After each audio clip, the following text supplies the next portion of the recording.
Timo Meier made his New Jersey Devils debut. Nico Hischier came up clutch once again, and Jesper Boqvist was the unsung hero for the New Jersey Devils. And did I factor in that they're playing at a college arena? We have a lot to talk about in today's episode of Locked On Devils. Buckle up, everybody.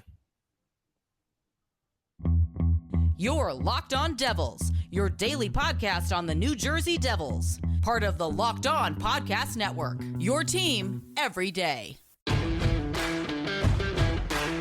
Hi, this is Bryce Salvador, and you're Locked On Devils with Trey Matthews. Scores! Oh, Steven stepped up, nailed it. Brodor's got the puck. What a shot. The Devils win the Stanley Cup. Alrighty now, what is up, New Jersey? Welcome back to the Locked On Devils podcast here on the Locked On Network. I'm your host, college hockey play-by-play announcer, Devils writer for Pucks and Pitchforks, and also part-time credentialed media member, Trey Matthews. So I am coming to you live from Mullett Arena. Everybody has gone home, but you guys should have seen this place when the game was going on. It was absolute bedlam. It might be tiny, but do not underestimate the atmosphere. It was definitely a sight to behold. It's not exciting for the NHL. However, I think it's great for the city of Phoenix. I think it's great for hockey fans, and I know the Coyotes and the NHL might be a little embarrassed by it, but at the end of the day, I certainly had a good time. I had a great experience meeting some of y'all who came up to where the media was sat and basically interacted with me, so I didn't know I had listeners out in Phoenix, so I appreciate you guys for taking the time to come and visit me and come up and say hi. Had a great time, but now we have to dissect this game, and I have so many sound bites, and there's a lot of storylines. So let's start off with the biggest storyline, and that is Timo Meier. So I just talked about the atmosphere at Mullett Arena. When Timo Meier stepped foot onto the rink, trust me, it felt like it was a Devils home game. It felt like I was back at the Rock, because not even like a minute or so into the game, I was hearing "Let's go Devils" chants, and I was also hearing Timo Meier chants. So everyone was very excited for the New Jersey Devils debut of Timo Meier. Now, with a debut as highly anticipated as Timo Meier, because let's face it, this is definitely a big acquisition for the New Jersey Devils, there was definitely a lot of expectations. So here were Lindy Ruff's expectations going into the game. I had a chance to catch up with him pre-game. I had the chance to ask Timo this a couple days ago, but in your eyes, how much potential does this team have now that he is added to the mix due to his stature and caliber?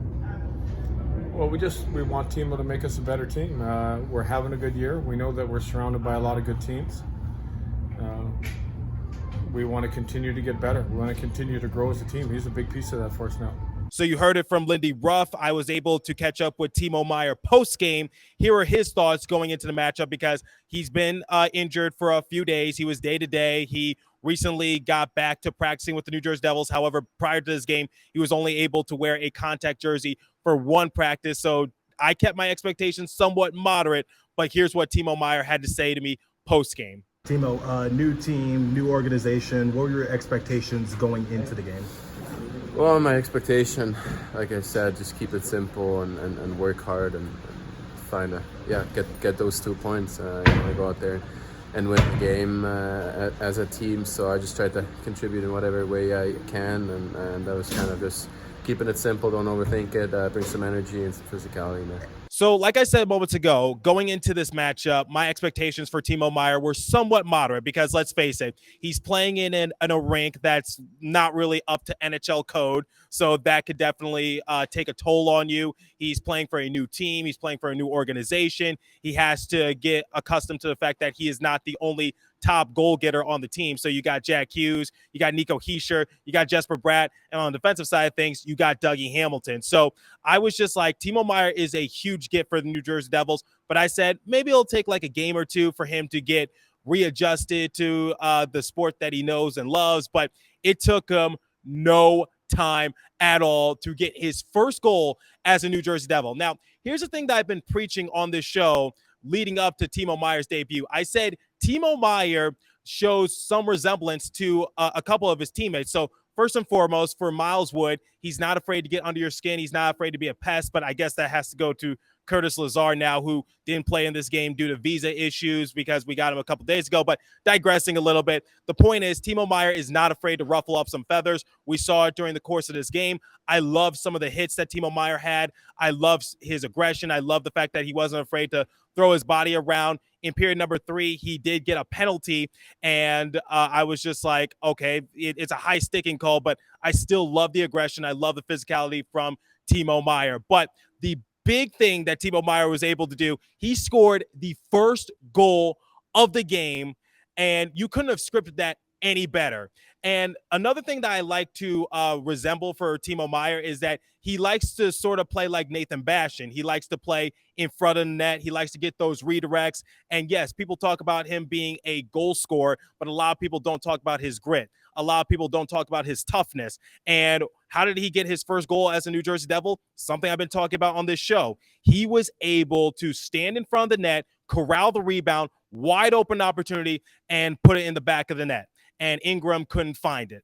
So that's what I love to see from Timo Meier, and that's going to be a huge benefactor for the Devils moving forward. So I just love that Timo Meier on his first goal as a New Jersey Devil was able to get it in Timo Meier fashion. And I think that's going to be a sight to behold for Devils fans. It's going to be a breath of fresh air. But I'm sure you don't want to just hear my reactions to his goal. Here's what Timo Meier had to say to me post-game when I asked him, like, what was the overall feeling scoring the first goal of the game in a Devils sweater? What was going through your mind when you scored the first goal of the game, and the thought process is like you just like scored your first goal as a New Jersey Devil? I can't really think that quick, so I was just excited, and yeah, that's kind of the feeling I had. Definitely excitement, but also yeah, it's nice to get it out of the way. Going forward, how are you going to contribute to this team? Because it seems like on that first goal you were just in the right place at the right time, and it seems like you like to play aggressive, you like to play in front of the net, but at the same time you know how to rack up the points. Yeah, you want to be good in all 3 zones. I think that's the most important thing as well. You got to play well defensively. If you play like with guys like Brad and Jack, you don't have to worry about the offense. That's going to come if you do a good job getting pucks out of the zone and defend the right way. So once you're in the O zone, that's where we let our skill take over. So Timo Meier fits like a glove in my eyes, because I literally just said, we got Jack Hughes, we got Jesper Bratt, we got Nico Hischier. On the defensive side of things, we got Dougie Hamilton. His defense is not all that good, and we'll talk about that a little later in the episode. But still, his offense is a sight to behold. And Timo Meier, especially in period number 1, he made a pretty good first impression in my eyes, because he led the New Jersey Devils in the shots on goal category with 3. One of them was a goal, obviously. Now, those were his only 3 shots throughout the entirety of the game. However, like I said, in period number 3, he got a high sticking call, but I loved his physicality. I love the fact that he was tossing his body around. I loved his physical play. Now, obviously, the last few press conferences that I've been in, I've been asking people like Curtis Lazar. I've been asking people like Tom Fitzgerald. I've been asking Timo Meier himself, what's the potential for this team now that he is added into the mix? Because the expectations were somewhat decent for the New Jersey Devils, but now they kind of have gone through the roof. So here's what Nico Hischier told me post-game when I asked him, like, where does this team go from here now that Timo Meier is officially on the roster? Obviously, you're having a big season. Jack Hughes, Jesper Bratt are also having big seasons. What are the expectations now that Timo Meier is added to the mix? We already saw him score a goal, and seems like he was being productive throughout the entirety of the game. We came in already without Timo had high expectations, so now it's no secret. We want to make those playoffs, and we want to make a great playoff run, and that's our goal. We have a couple games left here to finish the season strong and to get better as a team, and that's what we're focusing on right now. But in the locker room, we always had a high expectation. And I feel like this is the perfect opportunity for me to transition from Timo Meier to now Nico Hischier. So if I had to give you guys my final thoughts on Timo Meier's debut, quite honestly, he exceeded them in my eyes, because I was just expecting for him to go through the motions, get used to his new teammates. And like I said, keep your expectations moderate for him to begin, because it's a new team, it's a new organization, it's a new system. And he has to accept the fact that even though he's one of the best players on the roster, he's not the best. So he has to keep in mind that he doesn't have to carry the team on his shoulders. He just has to be a good a centerpiece for the Devils moving forward. And that comes with teamwork, that comes with time, that obviously comes with practice because, like I said, been day to day, and it's been a slow process to get him finally fully into a Devil sweater. So let's move on from one star player to another. Let's go from Timo Meier to Nico Hischier, because here's the thing about Nico Hischier, and I've been talking about it the last few months on this show. Nico Hischier is clutch. He is Mr. Captain Clutch for this Devils team, because the New Jersey Devils allowed for the Arizona Coyotes to get back-to-back unanswered goals in period number 3. And one of those goals, thanks to Jack McBain, came in late period number 3 when there was literally like 2 minutes remaining. So the game is tied 4-apiece, and we head into overtime. And Nico Hischier, just 23 seconds in, was able to get his 7th game-winning goal of the season. So I talk about how Jack Hughes is the best player on the roster. I talk about how Jesper Boqvist has been putting up some numbers himself. And I've been talking about how Timo Meier is going to be a great addition, and he adds more toughness, he adds more grit, because he has more hits than a lot of other Devils players combined. But Nico Hischier, he is the leader of this team. He comes up big, he comes up clutch. And I asked him, like, what is it about him that is able to just step up his game in the big moments? Here's what he had to say. So after tonight, you now have 7 game-winning goals. What is it about your ability to just come up clutch for your team and come through in moments like this? I wish I could answer that. I mean, I'll try my best anytime, and if the game was the line, maybe I'll have this extra motivation. I wanted to help the team win, so I don't know. I would like to answer that, but at the end of the day, it doesn't really matter who gets game-winning goal. It's all that matters. We got the 2 points. So yeah, he was a little flabbergasted. He didn't know how to answer. But the one thing I could say about Nico Hischier is that he's been what the Devils have been needing the last couple years. Because the thing about this Devils team is that, honestly, if this was the same team from last year or the year before, or wherever the case might be, I think they honestly lose this game, because the Devils allowed for the Coyotes to stick around in this game for a decent amount of time, because in period number 1, the Arizona Coyotes were getting a lot of grade A chances on Vitek Vanecek, and they were also just running the offensive pressure on the Devils, and it seemed like the Devils had no answer. And come period number 2, the Devils were able to limit the Coyotes' scoring chances, because the Coyotes only had 2 shots more than halfway through period number 2. And like I said, I loved how the Devils just stepped up their game a little bit in period number 2, but it was just like, can they put their foot on the gas pedal? Can they just go over that hump a little bit more? But in period number 3, that's when it kind of crashed and burned. So here's the thing. I'll give the Devils the benefit of the doubt, because they are coming off a lengthy road trip. They're on their way back to New Jersey as we speak.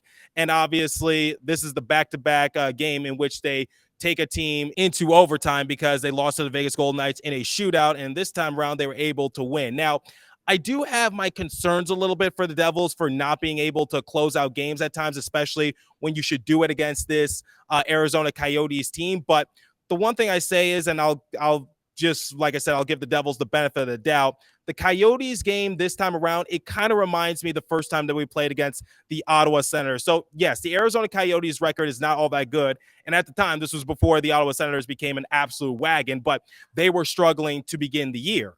But at the same time, they were a young team, and they knew how to compete with the Devils. They knew how to run. They knew how to keep up with their momentum. And I think that's what I saw from the Arizona Coyotes this time around, because the Coyotes, despite being a young, inexperienced team, despite them being one of the bottom tier teams in the league, they were able to compete with the Devils' speed. And sometimes the Devils, I found them playing catch up on their own brand of hockey. So that's where I related to in terms of games, because, like I said, the same circumstance happened when the first time we played the Senators, because the Senators were able to take the Devils into overtime. And the irony is, Nico Hischier was able to get the game-winning goal in OT that time around. So history repeats itself, as they say. Now, I did ask Lindy Ruff post-game, is there a concern for the amount of overtime games that the New Jersey Devils have been playing this season, because this was their 10th game-winning overtime matchup, and that is a franchise record. So here's what Lindy Ruff had to tell me post-game. it seems like you guys know how to finish in overtime and come away with the victory somehow, some way. But does fatigue start to play a factor? I think we've tried to stay smart about when we practice, how long we practice.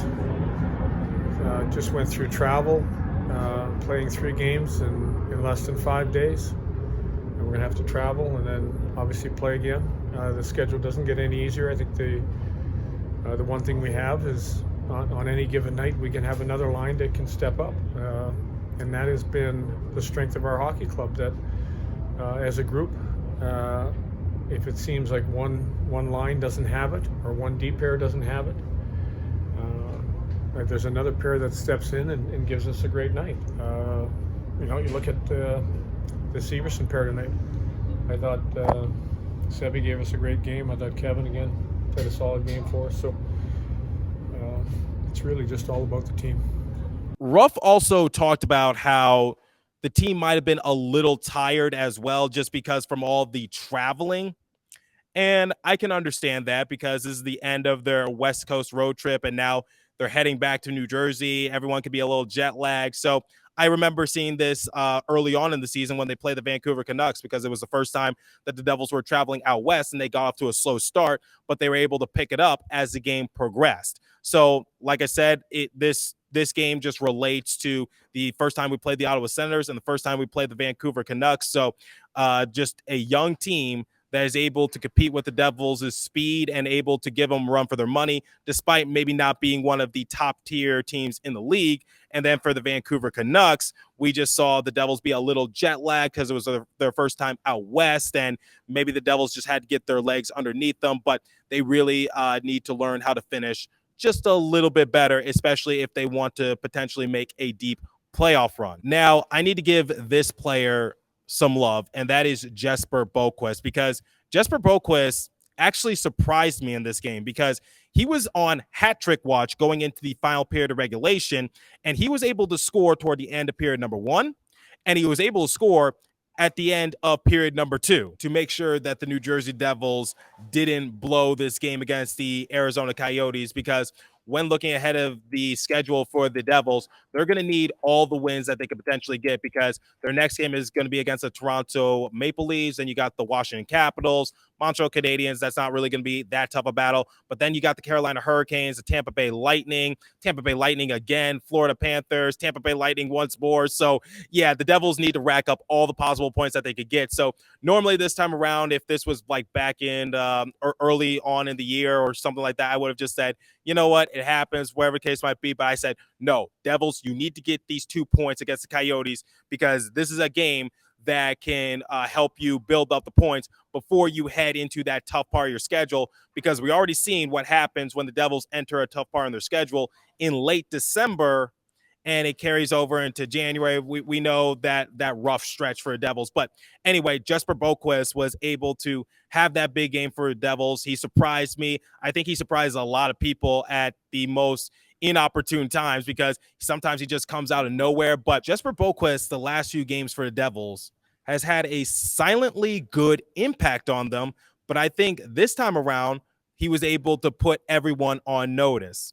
So I asked Jesper Boqvist post-game, what was the overall feeling like of scoring 2 goals? So you described how you scored the goals, but what was the overall feeling like? Because both of them came toward the end of period number 1 and period number 2. Yeah, I don't know.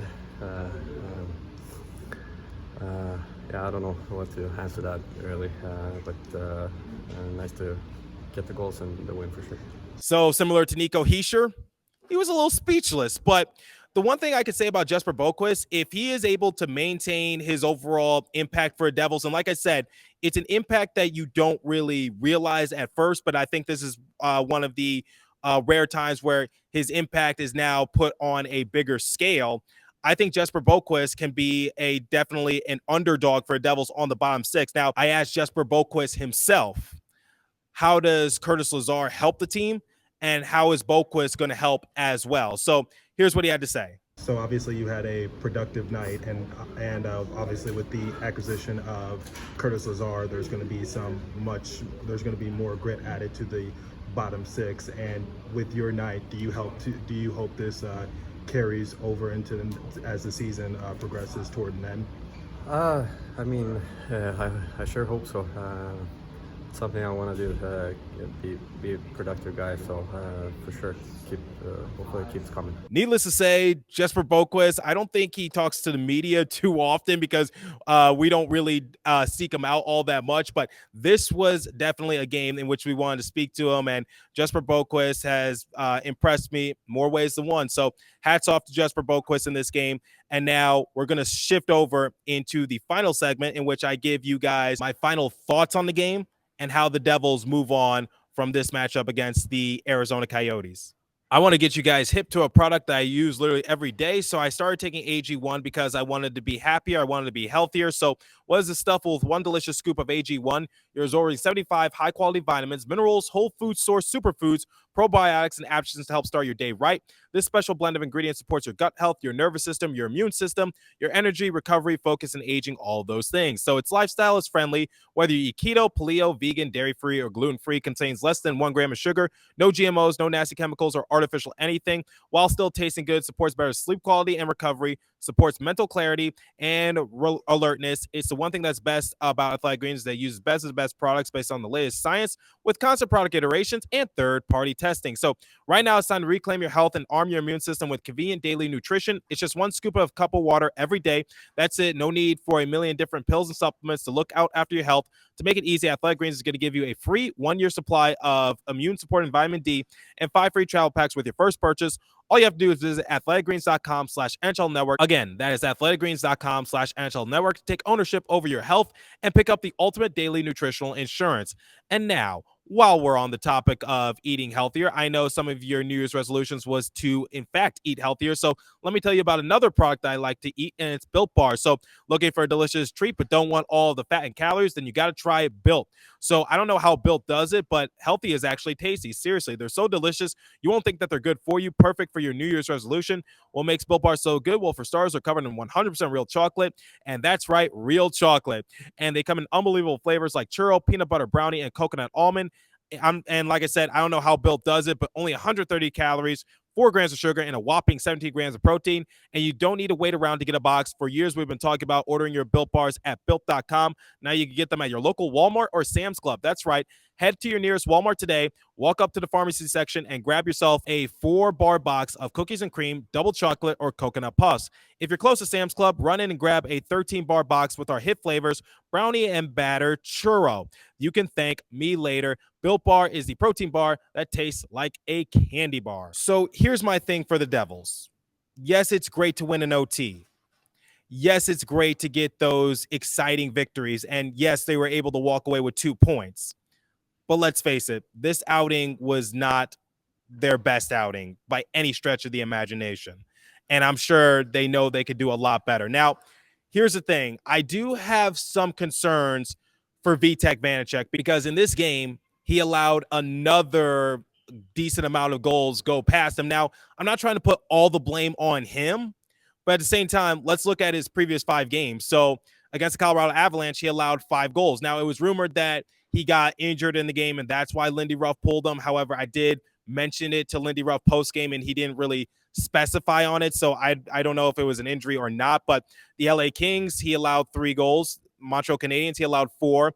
Pittsburgh Penguins, he allowed 2. And then the Columbus Blue Jackets, he allowed 2. So over the past 4 or so games, Vitek Vanecek has just not looked like himself, and I'm a little concerned for him. But I asked Lindy Ruff post-game, like, how does Vitek Vanecek move on from here, and what were his concerns for Vanecek going forward?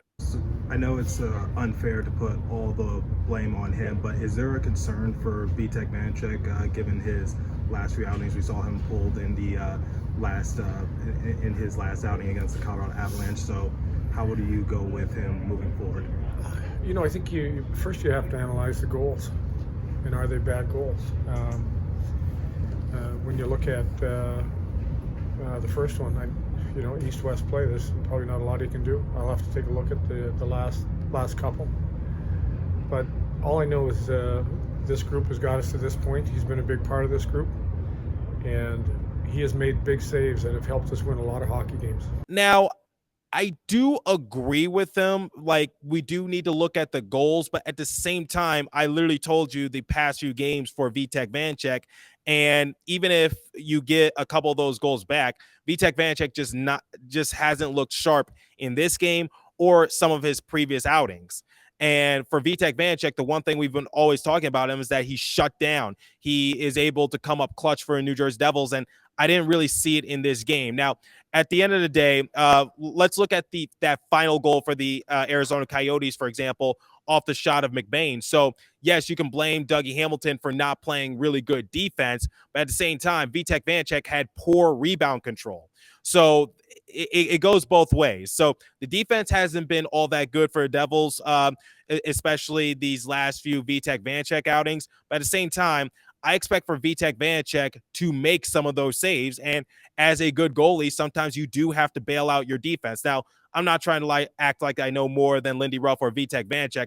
I'm just giving you guys my perspective, and I think a lot of Devils fans can back me up on this. Now, I did ask Lindy Ruff, what does the team overall need to work on in order to see more success in which they don't have to go into OT? Here's what he had to say. What are some of the things you guys need to work on in order to close out these games? Because we've seen that you guys take the Vegas Golden Knights into a shootout, and now we obviously see you guys take the Arizona Coyotes into OT. Well, I'd like to see us finish on some of the really good chances. You just keep working on that every day. You go through your drills, you go through your opportunities, you focus in on, you take the look that Nico had. Nico had 2 breakaways. Nico was in alone that didn't score, but he gave him the one in overtime he did. So goalies are good in this league. If you don't get them to move, there's not a lot of shooting room. So overall, we'll just continue to try to play our game, sharpen up with some of our puck play that cost us. My thing for the Devils is simply this. This was not a good game. Not a good game at all. But at the same time, it's not a game that I'm going to toss and turn over, because at the end of the day, they did come away with the win, and it's probably a game that I'm sure that they would have liked to win by a little bit more. But I was so glad to see Jesper Boqvist get a couple goals, Nico Hischier coming up clutch, and also shout out to Damon Severson on the power play, because he had a beautiful laser of a shot. However, it didn't get the attention it deserved because Dawson Mercer had a beautiful backhander pass to him, and it set up Damon Severson beautifully. So wanted to give a shout out to Damon Severson. But overall, I know that there's a lot of factors to look at here, which is you're trying to include Timo Meier into the lineup. You're trying to make sure he gets his reps. You're trying to make sure that your other star players get their reps. This is the end of a lengthy road trip for New Jersey Devils, so fatigue is catching up to them a little bit. And the Arizona Coyotes, they're a young team, and yes, they're not really competing for anything at this point, but at the same time, it's the same example that I used when we first played the Ottawa Senators early on this year, when Ottawa wasn't really doing all that good. They were last in their division, and at that point, a lot of people were saying that Ottawa fell underneath expectations, but they started to pick it up. But the point I'm trying to make is that the one thing I could say about the Ottawa Senators, they knew how to compete with the Devils' speed. And I think since this is a young team going up against another young team, because it doesn't matter if the Devils are destined to make the playoffs or if the Arizona Coyotes are destined to try to tank for Connor Bedard, at the end of the day, you still got a young team, and it's just like it cancels each other out in my eyes. So the Devils are able to use their speed against some of the older teams in the NHL and use that to their advantage, because you could tire them out. But for the Arizona Coyotes, I feel like that this was just like another example of a sprint match. So at the end of the day, Devils got the win, and they were able to come away with the victory. So I'm definitely not going to complain in that regard. Now, when looking at this overall game for Devils, I'm going to compare the final stats, and then I'm going to give them a letter grade. So shots on goal differential, 40-29 in favor of the Devils. So like I said early on in this episode, the New Jersey Devils allowed for the Arizona Coyotes to hang around, especially in period number 1. Don't let the scoreboard fool you. Even though the Devils were leading after period number 1, the Coyotes were dominating the Devils. They were like I said, they were putting a lot of pressure on the Devils to try to earn some of those goals. Second period, the Devils limited the Coyotes' scoring chances. But at the same time, the Devils weren't able to go out to a huge lead. And then the 2-goal lead is always the worst lead in hockey. Then come period number 3, the Devils allowed for the Coyotes to score back-to-back unanswered goals, and that tied the game. We head into overtime once again, but it only lasted like 20 or so seconds, and then Nico Hischier was able to come away with the game-winning goal and come up clutch for his team once again. Captain Clutch. So I asked Nico Hischier how much potential does this team have? Like, and you guys heard the soundbite early on in the episode. But I still feel as though with the addition of Timo Meier, I think a lot of people are still underestimating the New Jersey Devils. And I think that they have so much more to prove to the hockey world, but people aren't really realizing that. So I asked them post game, like, how do you guys like reach that potential? And how do you guys showcase to the hockey world that you guys are legitimate and that you could be a scary team come playoffs? It seems like despite all your guys' success, people still view you guys as underdogs. Do you feel like there's so much more untapped potential on this team and roster to showcase to the world? I don't care what those people say. We focus here in our locker room. We know what we have in here, and let people talk, and why not? Well, let's prove them wrong. Thank you, Nico. And that's why I love Nico Hischier, just not afraid to give that answer, not afraid to say, okay, we are underdogs. Let's embrace it. Let's try to see what we can do with it. So very proud of Nico Hischier, very proud of the New Jersey Devils this time around. And wasn't the prettiest game, but going back to the stats, shots on goal differential 40-29 in favor of the Devils, face-off percentage 47% to 53% in favor of the Coyotes. Power play, Devils were 1 for 1 thanks to Damon Severson. Coyotes were 0 for 2. Must say, I was a little nervous when Timo Meier got that high sticking call. Loved the aggression, but the Coyotes, they were actually passing the puck beautifully during their power play. So I had my concerns in that sort of aspect. Moving on, hits 33-22 in favor of the Coyotes. Don't worry, once Curtis Lazar is added into the roster and once Timo Meier gets his footing underneath them, the Devils are going to definitely be a powerhouse in terms of hits. I think they're going to definitely generate a lot more in that sort of aspect. Blocks 20-15 in favor of the Coyotes. Giveaways, Devils led that department 11-6. So the debut of Timo Meier for the Devils, definitely an exciting time for New Jersey. Came away with the win. He was able to score, and courtesy of my friend James Nichols, who's appeared on this show before, here's the final stat line for Timo Meier. So he was able to get a goal. He got his 3 shots of the game in period number 1. He did have that high sticking call. He had 3 hits, 1 block, 1 takeaway. He spent about 16 minutes on the ice, and he had an expected goals for percentage of 46.2 and a Corsi for percentage of 51.6. So Timo Meier just adding the hits. He's adding the physicality for the Devils. He and Kevin Ball led the New Jersey Devils in the hits category with 3 a pop. So if I had to rate this game for the Devils, considering the context, considering everything that was going on, I'm actually going to give them a B-. And here's why. Because like I said, you have Timo Meier to worry about, and you have to try to get him accustomed into the lineup. And that's not a small add. That is a huge add. And then you have to factor in that the Devils are on their lengthy road trip, and fatigue kind of caught up to them. They were able to finish and get that overtime victory. They walked away with 2 points. So I'm giving them a B-. Wasn't their best game, but consider some of those factors when judging them and keep your expectations moderate, it as I like to say often on this show. So let me know what you guys think about the Devils' overall effort. So leave a comment down below if you're watching on YouTube. If you're listening on a podcast streaming service, hit me up on my personal Twitter page at TreyMatt4 or the show's Twitter page at Locked On Devils. This was an exciting time for me to witness the Devils play at Mullett Arena.